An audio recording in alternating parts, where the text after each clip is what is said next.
with that knee business because you're going to be really incapacitated for a good Huh. month. All right, you're going to need help.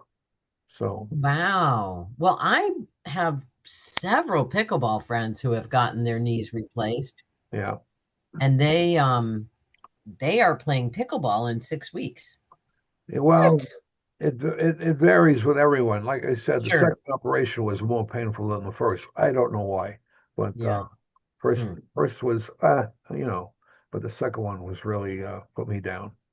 But I'm okay now. That was a year ago.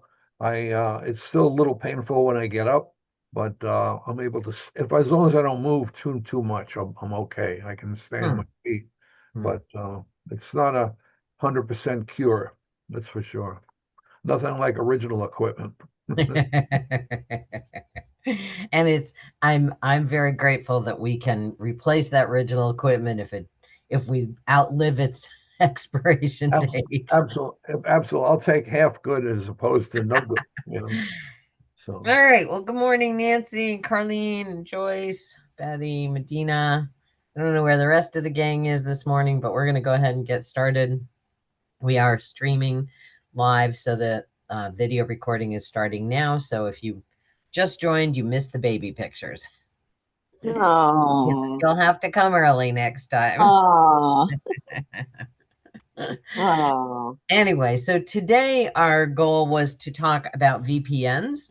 And the person who is asking about the VPNs is not here. So we're going to hold off on that a little bit. There was a couple of things that I wanted to cover, just looking to see if anybody's text they couldn't get in. Um, that I didn't quite cover last week, and check on if you had any questions. yeah, Yes, what I is a do. VPN? What No. is Okay, we'll get to that. So my question is, I just got a file that's a zip file and I can't open it and I don't remember. I don't know why. I thought I would just click on it and it opened, but because I thought I would have the software, whatever the program on my iPad, but apparently I don't. So can you remind me of the steps? Is it simple? If not, I'll go to the guy at the Joy Center today. Yeah, Yeah. I can't. Medina, Mm, why are you here twice? I don't know. Let me, because I'm just so marvelous. What can I tell you? I don't know Yes, Um, which one do I shut off? it? I only see one. I hear okay, well two. I, you are definitely two. So I you know Yeah. know. what? I hear Whichever two. one you're looking at, you can Yeah, go ahead and leave the meeting from that one, and you'll still be in the other one, and I'll help you find it. okay, thank you. Whatever you can see. All right, you're still there. There. So can you She's see gone. the meeting? She's one. And I'm at Zoom Workplace sign in. We're No, joint, Hmm. look down in your you don't need to sign in because you're here. right, right. Um look down in your A Zoom, tool yeah, tray. yeah, got it, got it. Got it. Okay. All right. Good morning, Jackie. Hi, Good Bob. morning. Morning. Bob in the empty chairs. Here he comes. Jackie, are Good you Everyone. there? morning. He is. There he is. Good morning. Good to see you. Jackie, are you alone today? I am. I don't know where Where's she Lou. been? She had a meeting up in North Carolina. I don't know if it's still going on, or she thinks I'm in California and I forgot to call her last night. Don't know.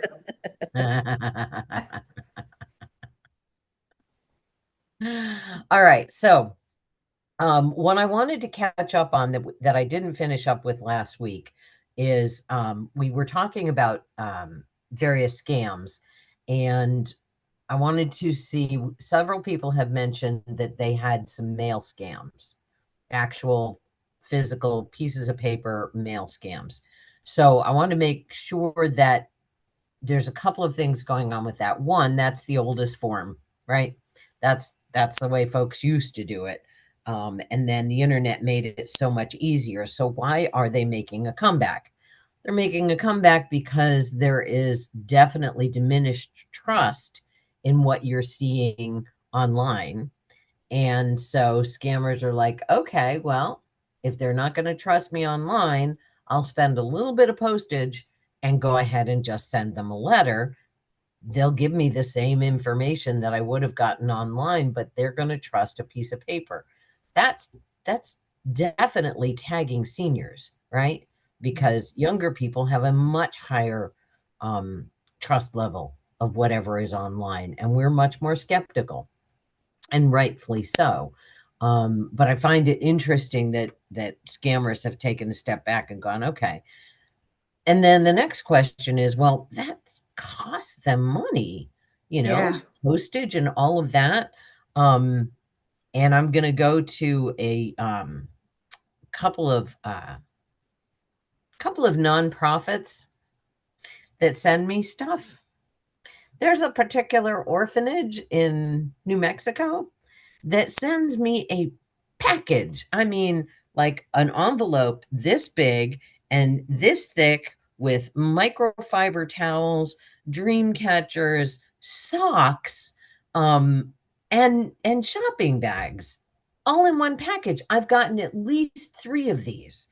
And so you say, okay, well, a little bit of postage to scam me is 61 cents. Is that what a post 83. 78, 61 for postcards, and 78 for a 78. regular stamp. How much does this package cost me that's got weight, that's a different size, and all of that?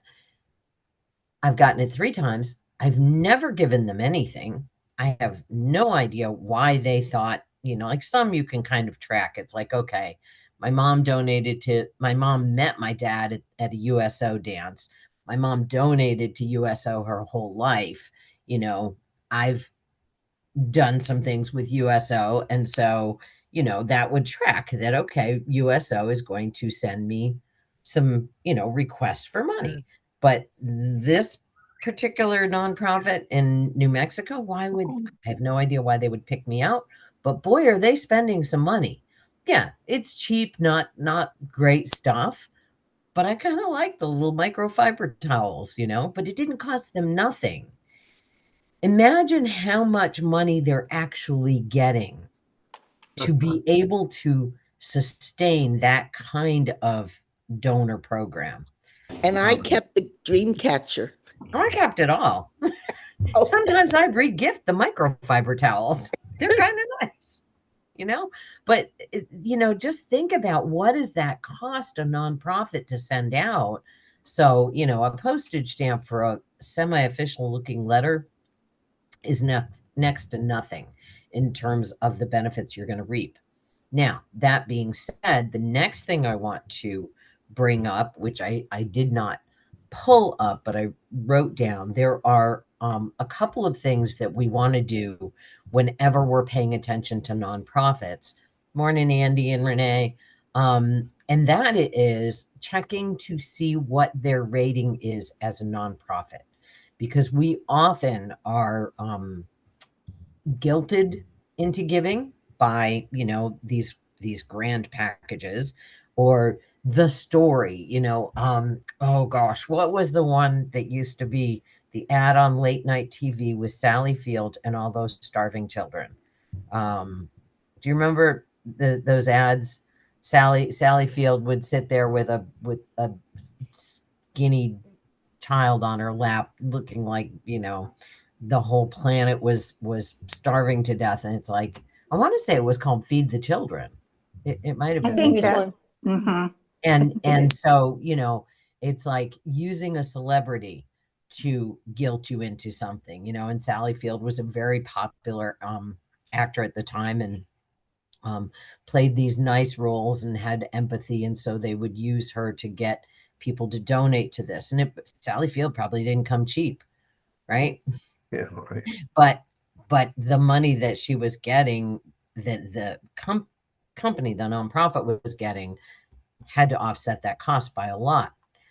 And we look at these packages we get, or even what we get online, emails and things that we get.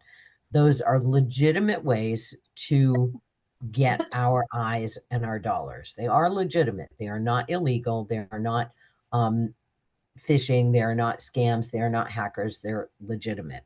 But there is still some steps that you can take to protect yourself in terms of, who's what. So I'm going to pull up one of the sites, and what I always like to do is I like to check, excuse me, and see.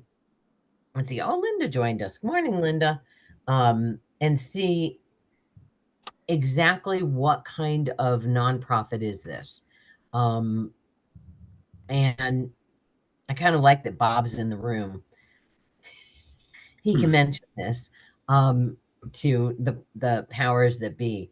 But I know that for a while, the Joy Center was listed on some of the charity assessment sites because I did the data for it. So you want to check and see, is this a valid nonprofit? Is it a nonprofit that spends my money wisely? Or do they send it to the CEO? I also, I'm sorry for interrupting, but No, you're not.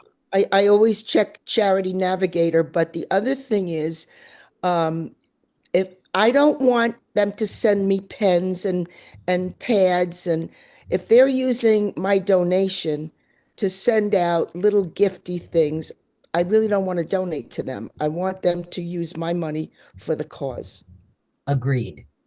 Agreed. And that reminded me of another one, which is Doctors Without Borders And St. Jude's. and St. Jude's. Yeah. Yeah. So some of those big ones. All right. So what I'm going to do is I'm going to go to a couple of websites. So you've got some options on how you can check stuff out. So think about a nonprofit that you want to check out that you haven't already checked out. And how I kind of got into this was when my dad died, and I was getting all of these things from various Alzheimer's research foundations. And I don't want to give to one that's literally paying, big dollars for the person at top, to make their money to run this nonprofit. I want the money to actually go to the research. And there are many choices to give your money for Alzheimer's. There's many choices to give your money for cancer research. And they have different structures. So we're going to go to Charity Navigator first. And let me just pull this up, come to your share window and Charity Navigator. So let's see, search for charities. Tell me a charity we want to search. Can you try Hospitality House in Boone, North Carolina? Hospitality House. Has 0 results. So, Okay. yep. So what happens is a nonprofit, like I was saying, I did this for the Joy Center. A nonprofit has to create an account with the various charity assessors.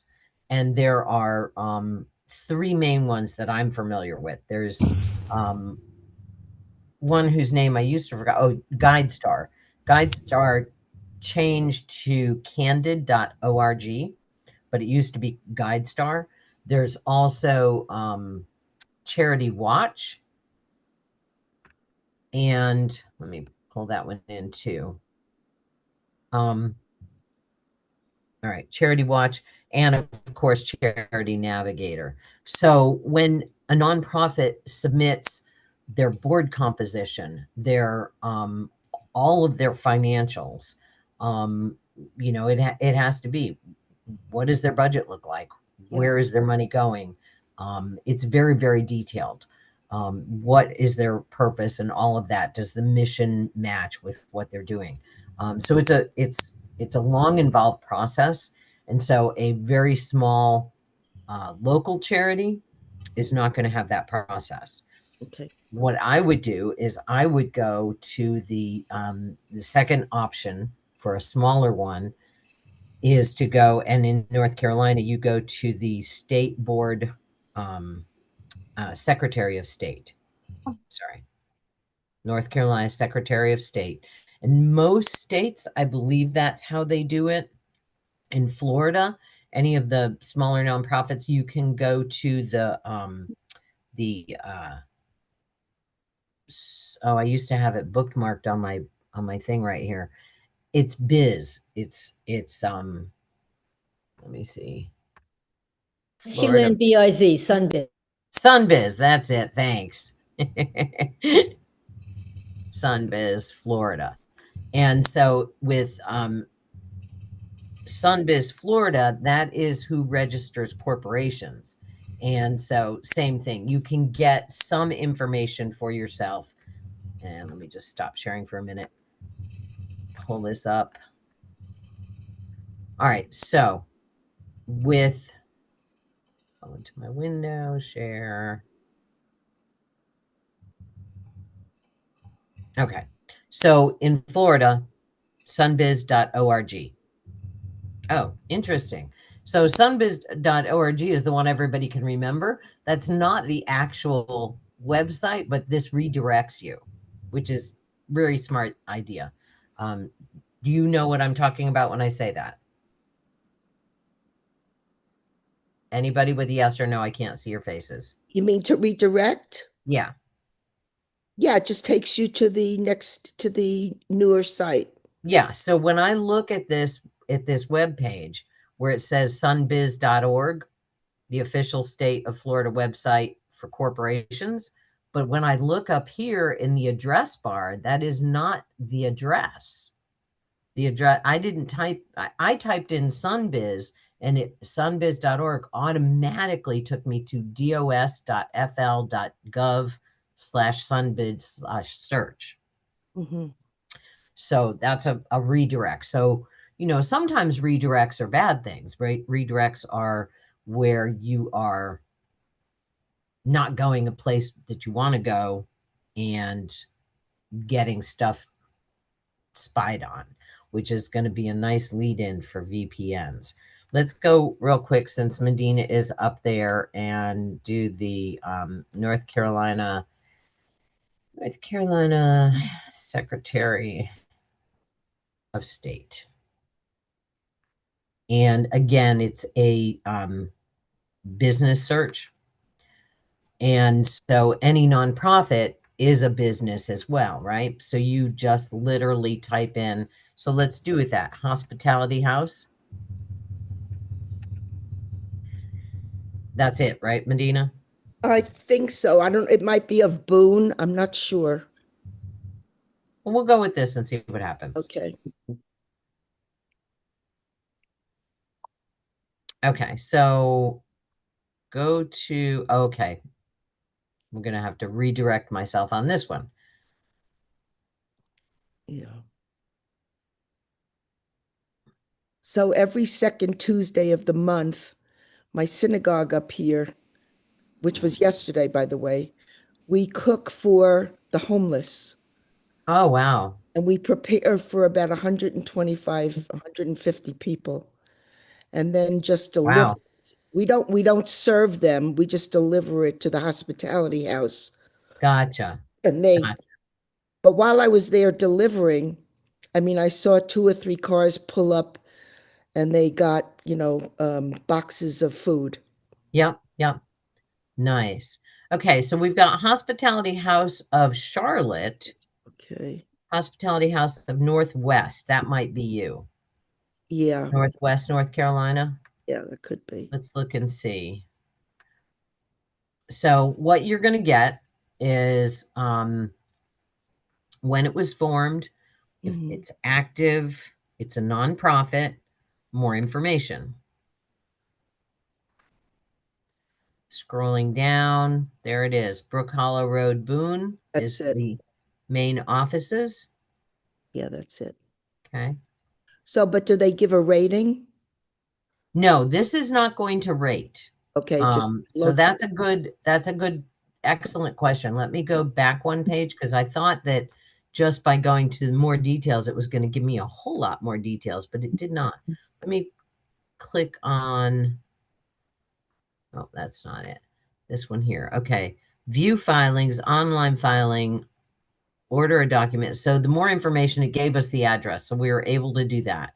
Then we can look at view filings and it will show you when amendments were made with the Secretary of State's office, whether or not it did name changes. And you can look at the actual document that was submitted to the Secretary of State, which is going to have a lot more. So let's just look at the last one just for fun and see what this looks like. So it downloaded a PDF. Can you see this That's- PDF? Yeah, that's from Okay. 2018. Is that the one you Yes. want? Yeah. Okay. So that was the most recent one. That was the articles of amendment. So they have amended the name change to Hospitality House of Northwest North Carolina. Okay. So that's what all they did was amend that. But you I can see. also go in and look and see. So that's just a small little thing. You can see who's the board chair who signed for this name change. You can look back at other documents and see who were the original board members of it. So on any, oh, Terry showed up. Hey, Terry. On any state secretary website. So whatever state you live in, if you're in New Jersey, if you're in California, wherever you are, you can go to the Secretary of State's website. Somewhere they're going to have a business lookup. So you can look up and you can at least get some details about that. Are they actually a nonprofit? They told you they're a nonprofit. If they're not a nonprofit registered with the state that they are operating, they're not a nonprofit. So that being said, same thing with the, and I will just going to close this one. We don't need that. We don't need that one. And I will do this often with for-profit businesses as well. If I'm looking up to see who's who in a particular business in town, I'll look up the state secretary's website.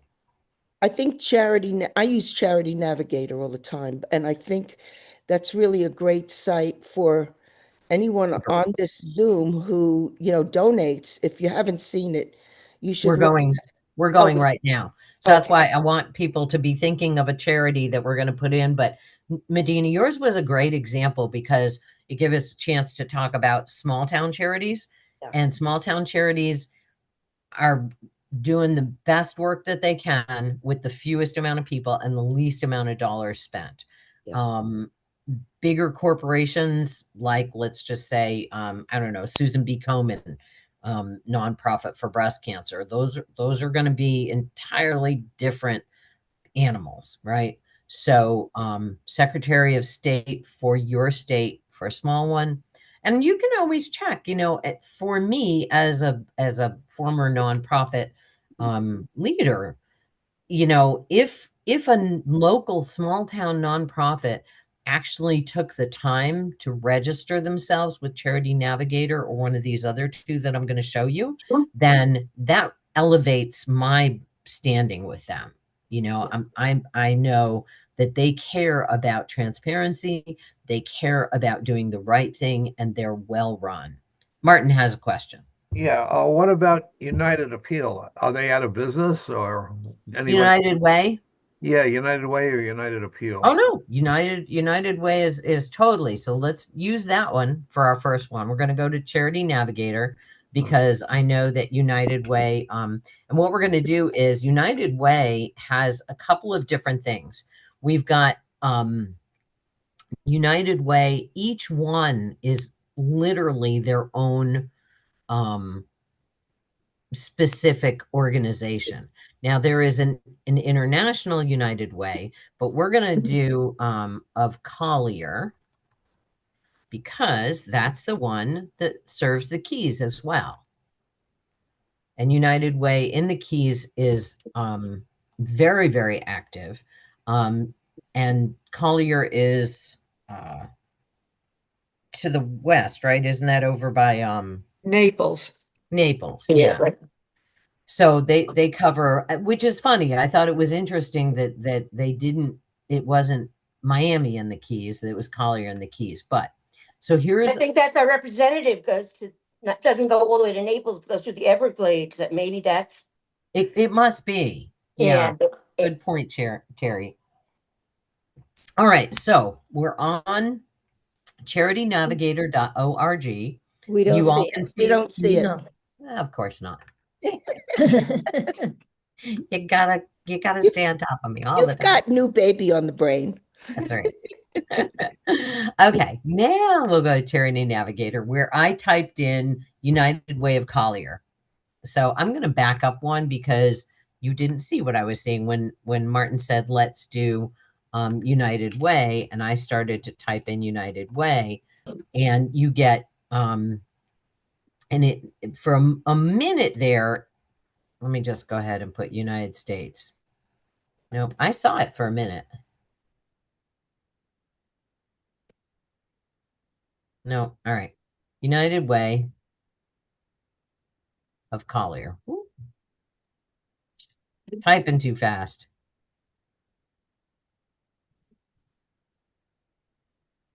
Okay. Collier and the Keys. So when we go to this one, it's going to tell you what their mission is, what they're aiming to do. It gives you their nonprofit number right here. The profile is managed by the nonprofit. It is a 501c3. There is their main address. There's their website. There's their phone number. That's fantastic. Coming over here on the other side, it's a 4-star charity, 90%, which means that's very, very good, obviously. Now, what they make you do, what Charity Navigator does, and each of these nonprofit things do, is they make you give a certain amount of information. So this one here says 1 of 4 beacons is completed. They have submitted all of their accountability and finance. So all of the detailed information about accountability, that's listed there. What they haven't done is talked about their impact and measurement. Is that you, Terry? Can you mute? What can you do with it? Somebody needs to mute. Sorry, It's okay. I was trying to get out. So. Okay. I know, I came home for like 3 weeks. Hang on, let me find her. All right, I'm gonna mute you. There we go. Okay. Nope, it wasn't you. Sit around with, It's Bob at the Joy Center. Okay. at least I got things to do down here, you know, I got the pool in the morning. There we go. Thank you. All right, going back to Charity Navigator. Impact and measurement, it probably is fairly expensive to have an independent company assess your impact and measurement. Leadership and planning, they could do that. Culture and compensation, they probably should do that. So any charity that has all 4 beacons completed, meaning that's what they're doing, and you can see right there when you hover over the eye, reflects the amount of information used to calculate this rating. And you are seeing the page I'm looking at, right? Yes. Okay. Yes. Scrolling down, so here's their accountability and finance, and you can see, so there's their 4 beacons. These are the things that are going to be covered under that. So you kind of know what you're looking at. And what they have done is they've looked at their accountability, and you can see they've done no material division of assets. They've given their financial statements. They have an audit oversight for how their money is spent.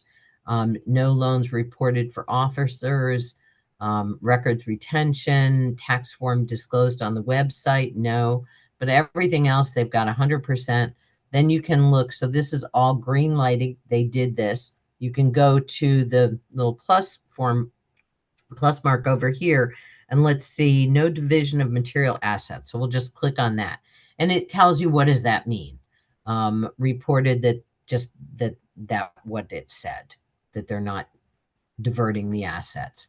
Financial health. So this one is where you're really going to figure out how are they spending their money. It costs them 9 cents to raise $1. That's really good. So 81.91% of total expenses, program expense ratio. And you can, again, click on that and you can see they've got a nice little pie chart up here. How are their expenses and what actually goes to program? I love a chart that looks like that. Yeah. You know, obviously when you have a nonprofit, you've got to have administrative things happening. Otherwise, nothing happens. How much goes to fundraising? They're probably not sending out pens to everybody, but they're probably sending a letter. You know, you have to do certain expenses to actually make people aware that you exist. And how many people in this room knew that United Way of Collier and the Keys was active and doing good things in the Keys? So, you know, if people don't know, and that's a concern of yours, then, you know, maybe they could spend just a little bit more because that's a very low expense. But that's good. Primarily what their money goes to, if you give to United Way of Collier and the Keys, it's going to programming. So that's fantastic. And this is fairly consistent, you know, 2024, slightly different numbers. They spent a little bit more money on fundraising here, 13%. And that allowed them to go back down to 9% here and still put 84.4% into program. So to me, that says that's a well-run nonprofit. Does anybody have any questions on that? That's Charity Navigator, and you can plug in any of your charities that are bigger charities. Bob, who you got there with you? You're muted. You're muted. I can't hear you because you guys were talking a lot. You're gonna have to click unmute, Bob. Just put down blue t-shirt, black shorts. If you step a little closer to the camera, I'll know who you're with. Maybe. Oh my gosh. Is that Ruth? Oh my gosh. Hi, Ruth. How are you? I can't hear Bob. You got to unmute her. Go to the computer there and unmute her. Please. Please, please, please. Okay. Hi, Ruth. Hi, Betsy. How are you, honey? You look gorgeous. I do? Oh, my goodness. Thank you. Thank you. Forever. Oh, my gosh. Well, we're talking about nonprofits today. Denise got a hold of me yesterday, so she got me to come this morning. So she said she was coming for yoga. So she says, get your butt to the Joy Center, because I've been up in North Carolina and, you know, how do you like it where you're at, Betsy? You love it? I'm in Louisiana. I hate it. What are you doing in Louisiana? I thought you were in Tennessee or. No, I'm in North Carolina, but my daughter just had a baby. So I'm here in Louisiana. Congrats. It's 200% humidity and the temperature is 95 degrees. Yuck. Oh, North Carolina is freezing my butt off. I love it. I love it. All right. I'm going to go on to the next one. Somebody give me a nonprofit. This is, we're going to go to, it was the one that used to be called GuideStar. And let me just share this. And now it is called Candid. So we're going to research a nonprofit. Somebody tell me a nonprofit. Tunnels to Towers. What? Tunnels to Towers. Try that one. Their ads are getting better and better and better, which means they're making money. Okay. Tunnels to Towers. Oh, tunnels to Towers. Right. Huh. I've not heard of that. No, it's up here. And it's a New Jersey, New York type of thing. But I can see their ads. They're giving charity to first responders and veterans. And Okay, here we go. It's Yeah, called the Stephen Siller Tunnel to Towers Foundation. yeah, It is based in Staten Island. right. Total revenue. Yeah, that's a lot of money. Yeah, they've gotten better and better ads, which means they're doing a lot of, and I don't know what's going on. Well, if we just look at this, so when we see who is it covering, it's military personnel, veterans, emergency responders, Yeah, volunteer philanthropy, Yeah. nonprofits. Their total assets are 652 million. yeah. Total giving. Now, I'm not sure what that means, I but don't let's feel go like ahead and that. click on it and see what we get when we get Okay. here. All right. So I feel that's like good because that's kind of obscure. But again, you're in now candid.org. So another way to look. And what I like to do is I look at all three of them and Yeah. see, looking at Charity Navigator, look at Candid, and then look at the next one I'm going to show you. So shows the mission, shows the contact information, Yeah. and that's it. Let's see if there's anything else. Okay, up at the top. Here's their tax forms. Here's Yeah. their programs. Yeah. It's so stupid. Access program information reported directly from organizations. So this one here, Candid, you have to register to see some of this stuff. Uh-huh. They want you to subscribe, and I'm not going to do that. Right. So let's see if they'll show us the financials. No, they're not even going to show us financials. Yeah, So they'll show us a basic summary on this particular website, which is candid.org. Yeah. Let's take this one and go to Charity Watch. That's the other one that I like to look at charities. And that is Tunnels to Towers. Let's see if, yeah. All right. Stephen who?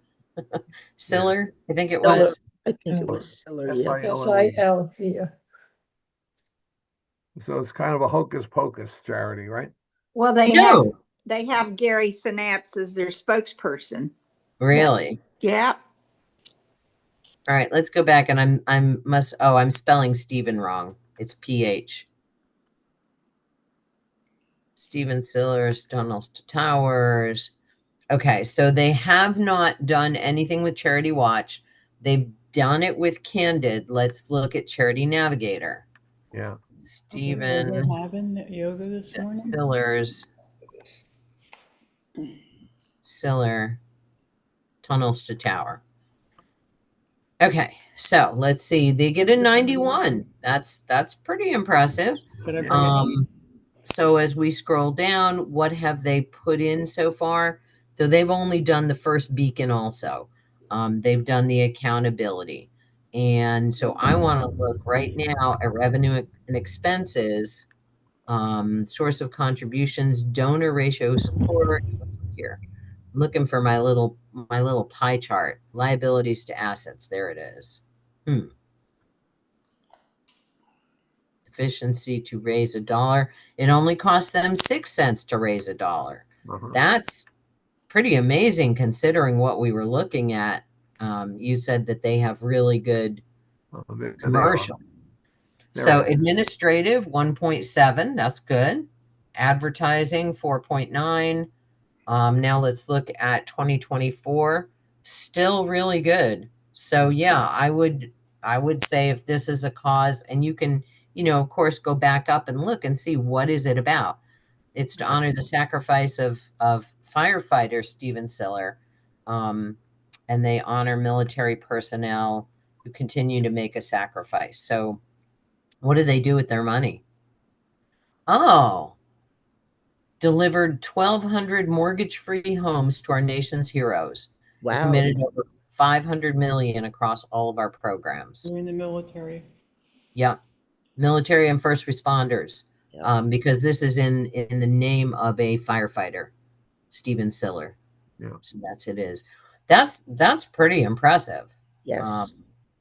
All right, one more nonprofit. I want to see if we can get one from Charity Watch. Something maybe bigger. Star of the Sea.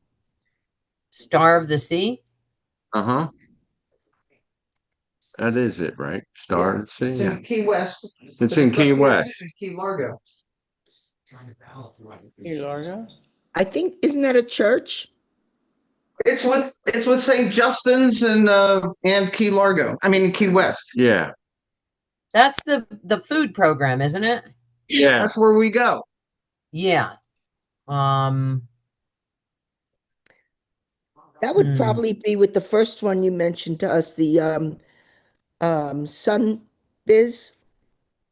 It would be. Here we go. Let's see. Star of the Star of the Sea. Sea. There it is. Let me meet. Nope, that one is Illinois. So you may have to do a little research, because one thing is it's easier to research this when you have exactly the name. Because there is another organization in New York called the Joy Center. It's not called Just Older Youth. There are other variations of things that are like Just Older Youth. And then there is also many Joy Centers. So you have to have the exact name to really know what you're looking for. But all that being said, the purpose of this was that when people are asking you for money, whether it's in a piece of paper that you get in the mail, or if it is an online request that you're getting through email, before you give your money to anybody, look them up. You know, you worked hard for that money, and you want to make sure that it's going to do the most good. I highly suggest doing either the cancer one or the Alzheimer's one. If you are inclined at all to give to either of those two nonprofits, when someone is asking you for money for one of those two major corporations, look them up. See how they're spending their money. Look at that little pie chart and see, oh, how much is going to if let's just put it this way. If the CEO is making more than $1 million, I personally am not interested. Right. You know, you don't want to give because they're sending you a pen. I don't want the CEO to make $1 million. I want it to go to the actual research. So, You know, I started getting occasionally solicitations from Charity Navigator to donate to them. oh, interesting. Interesting. All right. Let's talk. I guess our friend Amy is not coming today. It was her question about VPNs, but we're going to talk about VPNs while we've got a crowd here, and why not? So VPN is a virtual private network. It is an option for you to go on the internet and have wherever you are, whatever you're doing, completely private. For the common usage of it, the average person, I would say that the most logical reason for using this is because you want your stuff to stay secure, whatever it is you're looking at. When you're in your house, doesn't matter so much. You know, it really doesn't. Most of us live in places where we feel fairly secure. You know, if you are real comfortable walking your neighborhood for exercise, then I would say that you are probably in pretty good shape in terms of not needing a VPN at home. Because why would that matter? We know that people can literally hack into your network from the road.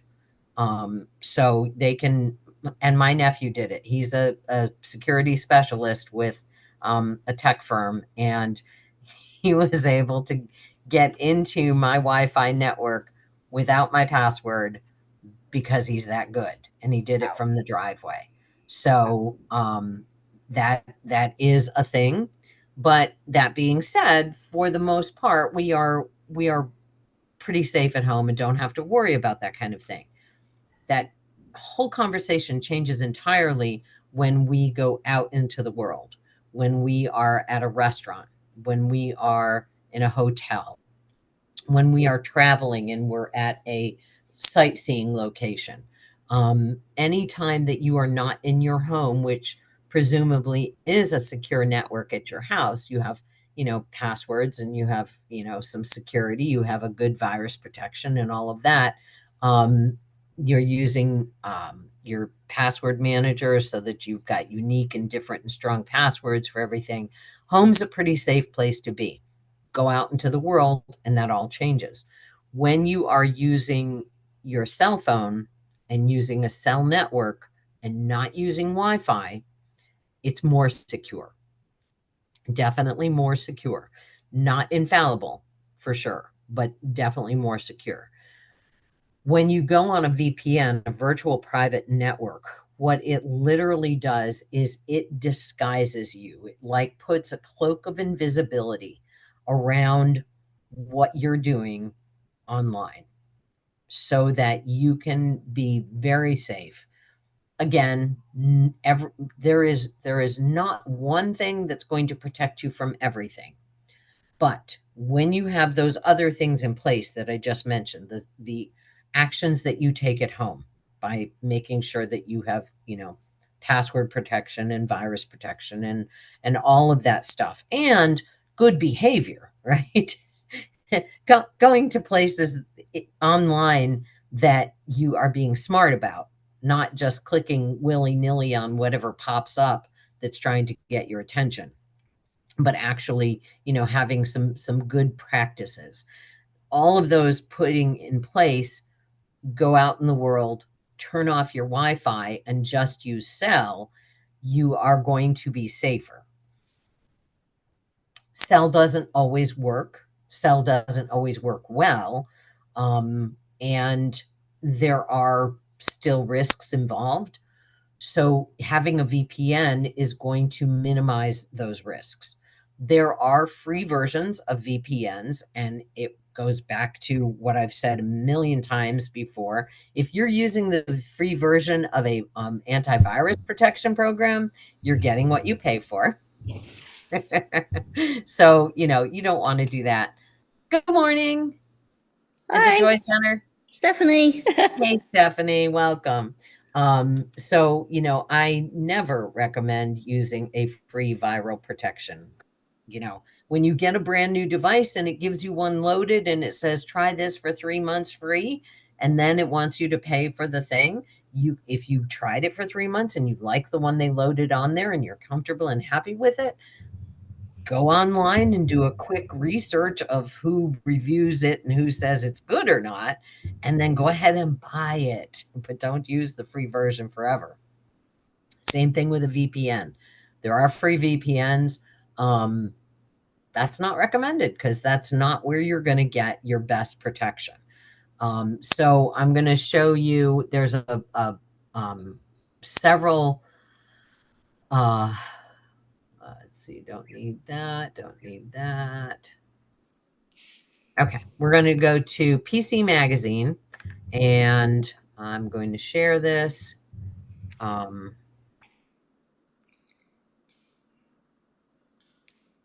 So before you select, you want to see what others say. Who says what's the best and who's to be trusted about it. So PC Magazine, this is, kind of their thing. This is what they do. They are always going to have options for you to buy something from PC Magazine because, it's basically like, a big advertisement magazine, but they do the work to decide. So there's a quick little, what is a VPN? And I like that they say it's an essential piece of a well-rounded privacy toolkit, because you've got, server is using, which can add some extra benefits.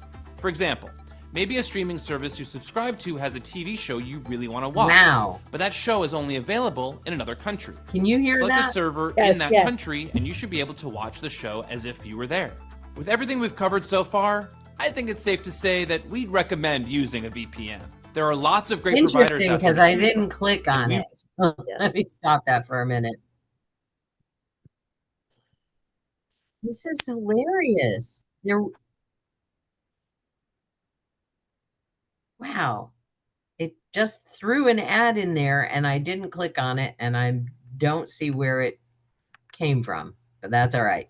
Yay. Let's go there again. Okay. Go back to it. It just automatically loads up. Well, isn't that annoying? Let's put the volume down. Okay, if I put the volume down, can you hear me? Yes. But I can't hear you. Yes, you can hear me? Yes. Yes. Okay. All right, I'm going to turn the volume down on this.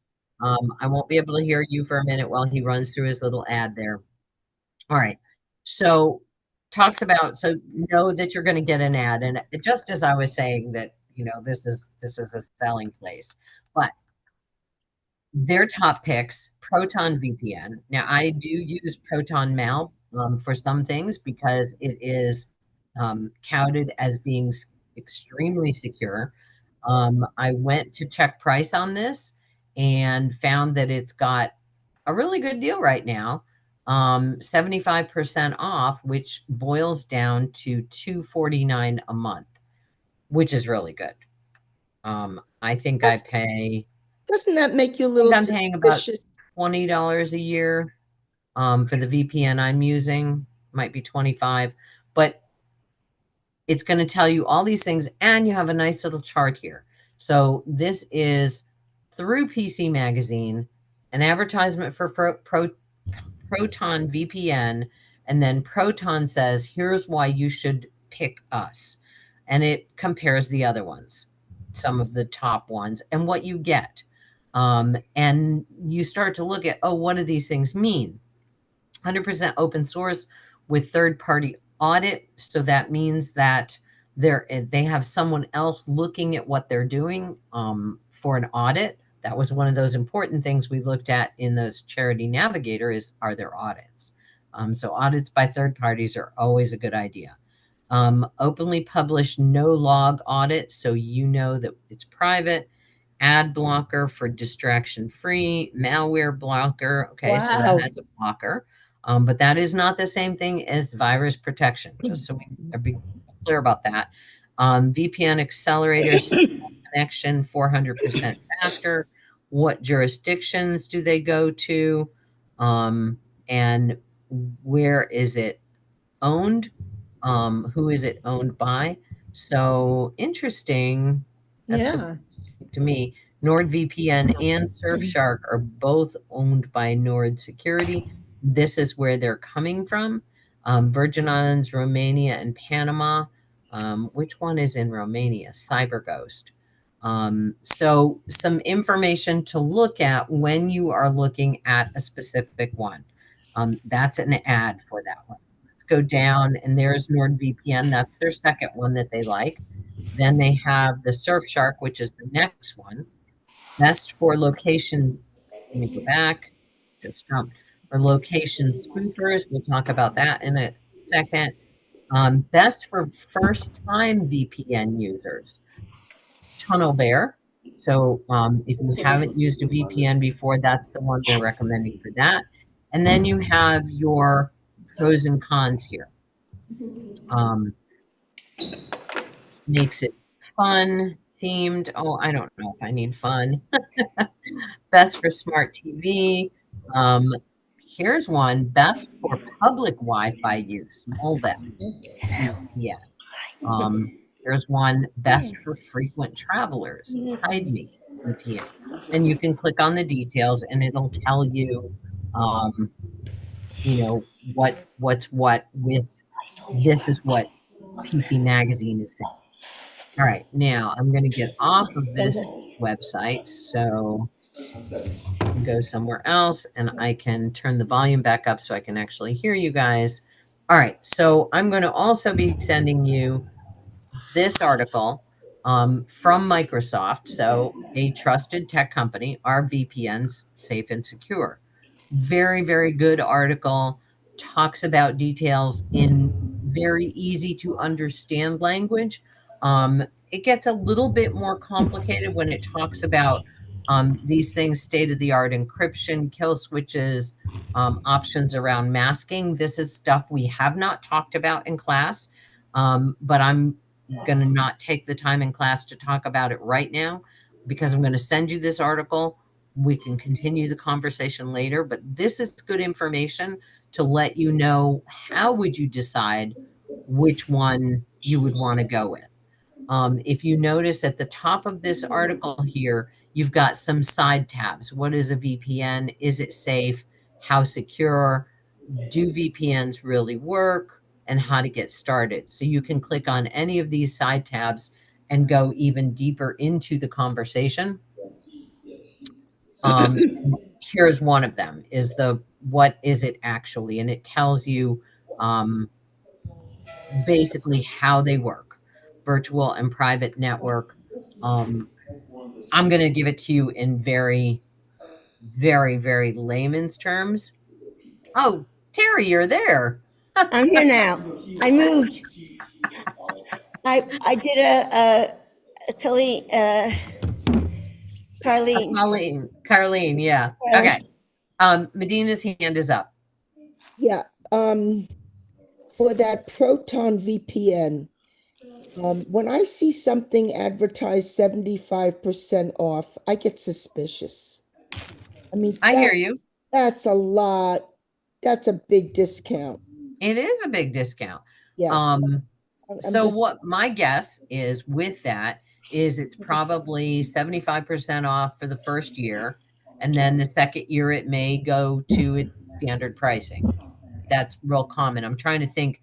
We were having this conversation. I think Jackie was telling us she uses, Jackie, weren't you saying there's something that you were using, or Joyce, where the first year it was one price and then it reverts back? Or it might have been Linda. Somebody was talking about something that they were doing with tech. Was it you, Jackie? You're muted. I was using Incognito, whatever, and Right. it was cheap, and then it isn't. But Yeah. whatever, it's and they run specials. But that's why we couldn't find me, except through my mother's obituary. So, yeah, 75% does seem like a lot, but I think that something like, because they're newer to the tech world, Proton is, they've been more used not by the general public. They've been used more by real techies.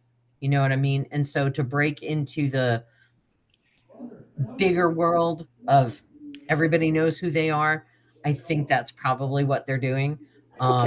Everything that I've read about Proton is good. Okay. All Good enough for me. But I would also look and see, do what they offer. Is that what you want? Because when we looked at it, there were other ones that were like, oh, well, this looks, just fine. And it's not the one that I use. I use private internet access. So I'm going to have to unblur for a minute. Hang on. Video. Blur. All right. So I use private internet access. I did some research over a year ago. This one is on my phone. I get to choose. I have to have a funny little angle where it's coming from. And if I want to turn this on my phone, then all I do is push that button, and I am now on the internet in Las Vegas. So anything that I'm doing is not going to be able to be found here. If somebody were walking past where I'm staying and doing some scanning like my nephew can do and just see, oh, whose network can I get on? Because, I'm in a rental place and I don't know what kind of security that she has here on the internet. I'm hoping it's good security, but I don't know. So if I'm going to do any kind of banking things, this is not my secure network. So I'm going to make sure that I'm secure by going on my VPN to do my banking, to pay my credit card bill, whatever it is that I need to do while I'm here. So do you do the Proton VPN and the private internet access? No. I was just showing you Proton was what PC Magazine is saying this year is really good. But there are, and I had pulled up some other articles. I'm going to send those to you as well because, you know, different organizations are going to have a different opinion about what's the best to use. So you have to read and see what works for you. Martin, Betsy's a grandma, huh? you're muted. Hang on, Martin. You're muted. I'm sorry. I'm sorry. That's okay. I'm back on target. Sorry. What about national, international coverage with Proton? Is that good? I don't know. Like I said, I don't use Proton. I was just showing you what PC Mag put at the top, Okay. but that's a really valid question. Yeah. Most VPNs are going to be using, and you'll see in that Microsoft article, which is a very, very good article, most VPNs are going to have multiple places where that you can pull from. So Okay. I've got in this particular one, let's see. Well, I've got it pulled up for all US ones right now. I don't have any of the international ones, but you should be able to have international ones as well. Okay. But it doesn't matter where you are. A lot of people, what they use this for, like one of the things said, this is best for Netflix streaming. It's because when you travel other places in the world, some streaming services are like Netflix are blocked.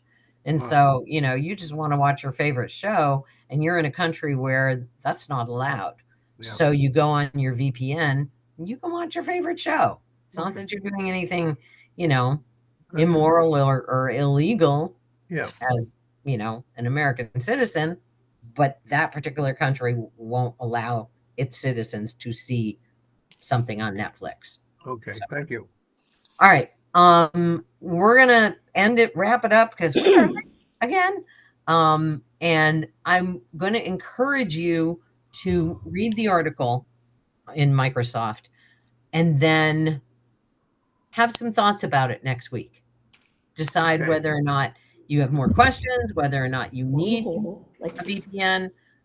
You're still not convinced. I want to continue the conversation. Thank you very much, Betty. Thank you. Have a great week, everybody. Bye-bye. Congratulations. Congratulations. Thanks. Bye. Bye. Bye. Bye. Medina, is your